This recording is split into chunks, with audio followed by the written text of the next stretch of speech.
Hey guys, আপনাকে আবার স্বাগত জানাই। বাড়িতে কীভাবে সার্ভাইভ করবেন এই সিরিজে। এখানে একটা মেন গল্প বলে রাখছি যে বাড়িতে থাকাটা খুবই মুশকিলের একটা ব্যাপার, কিন্তু আপনাকে ধৈর্য এবং সাহস হারালে চলবে না। আপনাকে এই সাহসের মুখোমুখি হতে হবে, ঠিক আছে? যেমন আপনি এখন আশা করি আপনি সকালে উঠে গেছেন। তো সকালে ওঠার পর আপনি কি করবেন?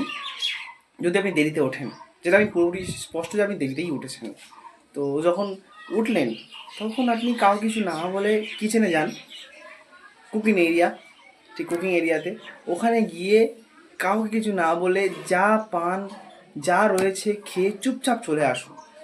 কারণ আপনি একটু জোরে কথা বলেছেন কি ওখান থেকে আওয়াজ আসবে যে বসে বসে খাচ্ছে।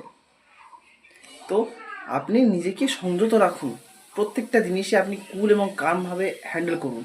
কারণ একে তো আপনার উপর লোক চটে রয়েছে, আর যখন আপনি আপনার মানে তহবিলদারি মানে যখন ইউজ করবেন, আপনার যে একটা ঘ্যাম ব্যাপারটা ইউজ করবেন, তখনই আপনি মাঠে মারা যাবেন, কারণ আপনার পকেটে টাকা নেই। তো আপনার কথা চলবে না, কারণ শ্বশুর বাড়িতেও সেই জামাইয়ের আদর বেশি হয় যে মোটা টাকা ইনকাম করে, রাইট? তো আপনি চুপচাপ খেয়ে দিয়ে চলে আসুন। দুপুরে কার সাথে কথা বলতে যাবেন না, দরকার হলে ওদের সঙ্গে একসাথে খেতে বসবেন না আপনার ফ্যামিলির লোকের সাথে। আপনি একা একা খান, একা একা খান। যদি পারেন তো নিজের ভাতটা নিজের ঘরে নিয়ে আসুন। আর অবশ্যই হ্যাঁ, খাওয়ার পর আপনি অবশ্যই আপনার থালা বাসন মাজবেন নিজে, বুঝতে পারছেন তো? কারণ না মাজলে আবার চাটনি রয়েছে, আপনাকে শেষ পাতে চাটনি খেতেই হবে। তো এই বলে আমি আমার ভিডিও শেষ করছি।